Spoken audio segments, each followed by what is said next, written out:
Buenos días. Ucrania es uno de los países de antigua Unión Soviética donde la fe se despierta después de 40 o 50 años de persecución. Nuestro invitado de hoy, padre Vasil Boyko, es responsable de la comunidad greco-católica aquí en Valencia. Ha estudiado la licenciatura de Teología Pastoral en Roma y desde hace 8 años está aquí en la comunidad valenciana para atender a los fieles de la Iglesia greco-católica. Bienvenido, Vasil, ¿cómo estás? Hola, buenos días. Ya no es la primera vez que estás aquí ya es en el estudio. Conoces esta casa. He dicho bien que después de 40 o 50 años del comunismo que... Sí, en Ucrania, de esta parte occidental, sí, 40 50 años, pero en otra parte oriental es más de 70 años del comunismo. Pues es bastante tiempo, digamos, para perder la fe o para sí, olvidarse de Dios, ¿verdad? Olvidarse, lo que pretendieron hacer los comunistas. Lo que casi ha salido en estas partes, la mayor parte de Ucrania, porque la fe casi era prohibida, las iglesias destruidas, monasterios también, y no se podía vivir o practicar la fe. Tú, cuando cayó el comunismo, ¿cuántos años tenías, Vasil? Yo, 12. 2 años, pues recuerdas todavía esta Sí, recuerdo época, algo, ¿verdad? porque entró en la escuela con 6 años y faltaba 5 años del comunismo. Pero ya cuando yo entré a la escuela también ya era el tiempo de perestroika con Gorbachev, antiguo presidente de la Unión Soviética. Eran no tan cosas terribles como antes, pero también en la escuela se hablaba casi de teoría de Darwin, de evolucionismo, que no hay Dios, solamente todos nosotros procedemos de monos. Luego, segunda parte que recuerdo que cuando eran unas fiestas principales, en los domingos cristianos fiestas, mi padre siempre tenía que ir a trabajar, siempre llamaban trabajo, nunca se podía quedar en casa con la familia en estas fiestas. Luego también un día de Pascua, cuando mis padres me llevaron a la iglesia, no se podía ir por carretera a la iglesia porque la policía estaba en todas partes. Y mi padre, vigilando quién va, sí, quién no quién va. va, quién no va. Y mi padre recuerdo que me llevaba en brazos y toda la noche caía mucha lluvia por el campo, con el barro y todo. Así se iba a la iglesia para hacer fiesta en este día de Pascua. Pues esta época, digamos que realmente era época para la gente de una fe muy fuerte, ¿verdad? Para aguantar toda esta persecución, prohibición, esconderse para profesar la fe, para ir a la Eucaristía, no eran tiempos fáciles. Sí, casi, por ejemplo, yo recuerdo cuando los padrinos vinieron para bautizar a mi hermano, yo no sabía nada, solamente he visto que han cogido a mi hermano, se metieron en coche y se fueron. Y mis padres quedaron en casa, solamente ellos podían ir. Y luego no se contaba nada en casa, que mi hermano está bautizado o que íbamos a ver a un cura o que nada, porque los niños podían decir algo en la escuela y luego los padres en el trabajo podían tener problemas. Sí.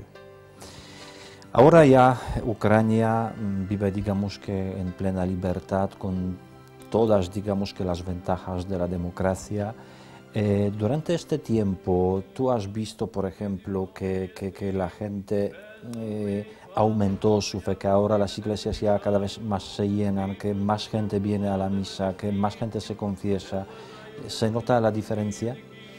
Sí, claro, porque cuando era iglesia clandestina solamente se podía hacer los rituales más, ir a las fiestas de Navidad, cantar, reunirse en las familias, luego a la Pascua y casi nada más. Y cuando después del comunismo sí que era casi, podemos decir, una euforía. La gente iba masivamente a la iglesia, pero casi no sabía nada, cómo hay que comportarse, no sabía nada de su fe, o podemos decir de la querigma, una parte básica. Y luego también estos 20 años la iglesia que ha desarrollado enseñar a la gente un poco la fe, cómo vivirla, del cotidiano, en su trabajo, en su familia. Y también se han construido bastantes iglesias de este tiempo, los monasterios que eran destruidos, también seminarios. ¿Quieres decir que después de estos 50 o 60 años de un vacío total espiritual, ¿verdad? Luego comienzas prácticamente a educar a la gente en la fe desde lo básico, desde lo principal, como aquí a veces hacemos con los niños de primera comunión. Sí, casi los mayores que tenían 60 o 50 años no sabían casi nada, solamente sabían que hay que hacer una fiesta porque con tanto tiempo la gente ya se casi podían borrar todo de la memoria cristiana lo que tenía la gente. Vasil, te invito para que veamos un material que hemos realizado precisamente en Ucrania y luego al final lo comentamos.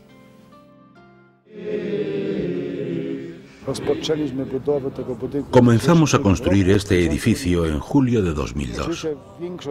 La mayor parte de los costes de construcción del seminario, el 90%, fueron cubiertos por ayuda a la iglesia necesitada. La historia de la cooperación entre nuestro seminario y ayuda a la iglesia necesitada viene de tiempo atrás.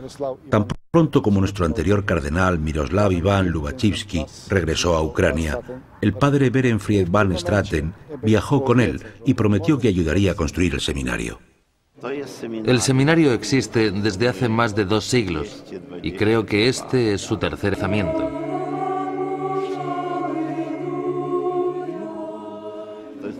El primero estuvo en el centro de la ciudad, pero en 1945 nos lo arrebataron.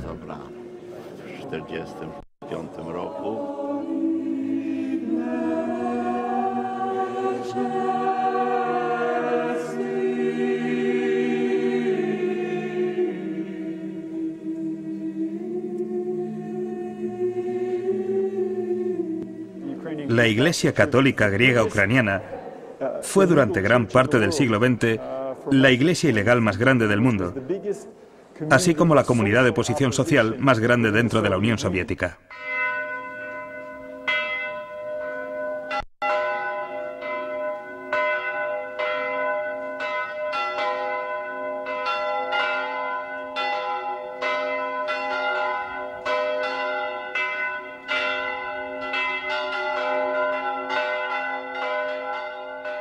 La iglesia fue condenada a ser aniquilada, no existía oficialmente. Trabajaba en la trastienda, a escondidas.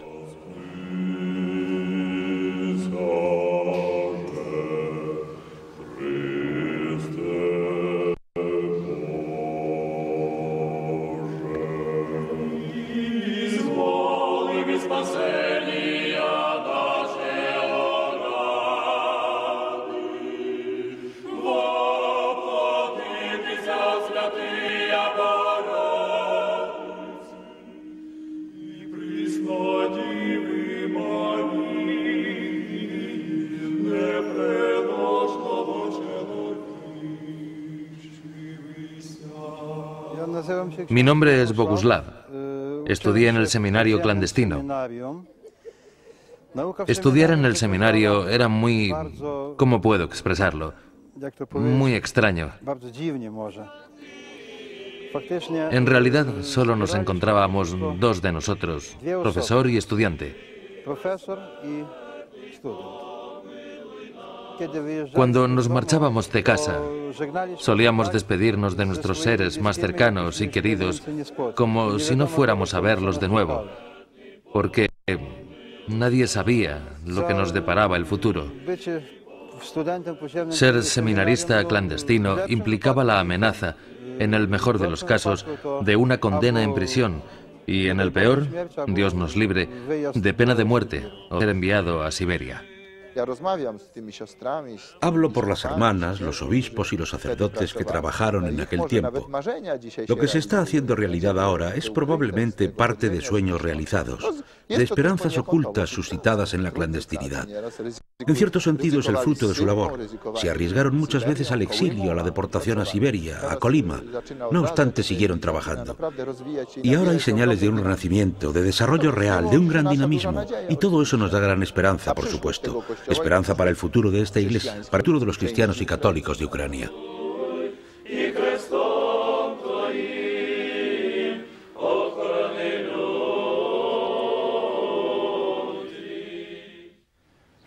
Cuando se produjo esta tremenda erupción de libertad, esta explosión de las naciones de la Unión Soviética en el año 89, la Iglesia Católica Griega, aquí en Ucrania Occidental, fue también parte de ese proceso que inspiró a la gente a liberarse del régimen político anterior. Las parroquias católicas griegas comenzaron a surgir de distintas formas. Algunos sacerdotes que habían trabajado en la Iglesia ortodoxa se pasaron a la Iglesia católica griega. En otros casos, las parroquias fueron iniciadas por sacerdotes que habían trabajado previamente en las catacumbas, en la clandestinidad. E inmediatamente saltaron a primera plana el problema de la formación de nuevos sacerdotes y la necesidad de construir y renovar los seminarios.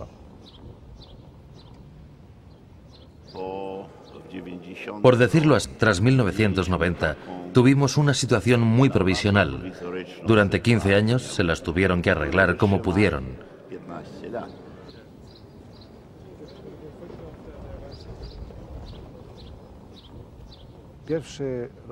El primer año, de 1990 a 1991, el seminario funcionó de forma muy provisional. Los candidatos al sacerdocio estudiaban en casas privadas o en la iglesia de Lviv. Fue entonces cuando comenzó la búsqueda de un edificio adecuado que garantizase las condiciones normales para el funcionamiento del seminario.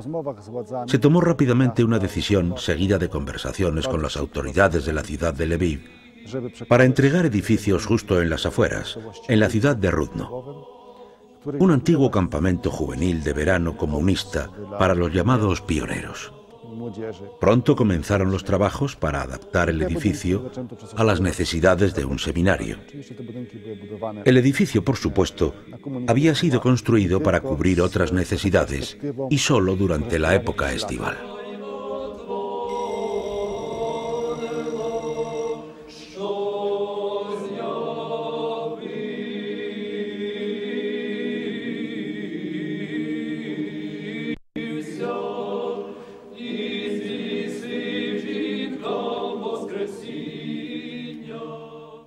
Era obvio que esto no era una buena solución.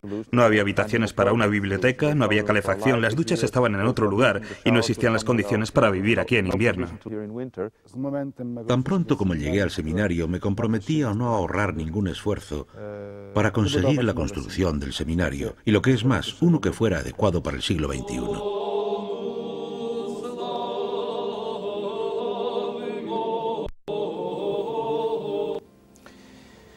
Pues hemos visto un documental, yo creo que impactante, sobre todo para nosotros que no conocemos la situación demasiado de la Iglesia, digamos que greco-católica, de la Iglesia católica también romana en antiguas repúblicas soviéticas. Fue realmente un calvario para muchos hermanos nuestros. Este vídeo nos presenta que hemos prácticamente ayudado a la Iglesia necesitada, ayudado para construir el seminario en Lviv. ¿Cómo ahora es la situación vocacional en Ucrania? Bueno, de momento seguimos bastante bien. Por ejemplo, para que la gente tenga un poco de idea, la mi diócesis es 3 veces menor que Arquidiócesis de Valencia. Pero en el seminario tenemos 200 seminaristas. Y ya mi obispo no necesita más sacerdotes, así que 200 y no sabe qué hacer luego con ellos. Con tantos sacerdotes. Sí, sí. Muy bien. Y tú estás ahora en Valencia. Brevemente, ¿puedes decirnos dónde estás celebrando la misa en el rito greco-católico para que si nos vean los ucranianos, para que puedan ir, o también los españoles, para que vean cómo se celebra realmente la Eucaristía en el rito? La comunidad principal es aquí en Valencia, se celebra en Convento de Trinidad cada domingo a las 9:30. Luego también hay 3 comunidades más pequeñas, en Denia, en Gandía y en Guadalajara. Aquí celebras no todos los domingos, ¿verdad? Aquí en Valencia todos los domingos, y luego ya en otros lugares 2 o 3 veces al mes, depende. Muy bien, y aquí es la comunidad bastante numerosa. Sí, normalmente asisten 200 y 300 personas cada domingo. Está muy bien, ¿verdad? Bueno, Vasil, pues gracias por haber venido, porque pudimos, gracias a ti, conocer un poquito la situación de los católicos griegos en Ucrania, aquí en Valencia también. Vamos a recordar que cada domingo a las 9:30 en el convento de la Trinidad se celebra la misa en el rito greco-católico. Todos están bienvenidos, pueden venir, ver, participar y, por supuesto, les invitamos para el miércoles que viene para conocer otra parte del mundo, para conocer cómo viven los cristianos en algún país diferente y distinto que España. Muchas gracias y hasta la semana que viene.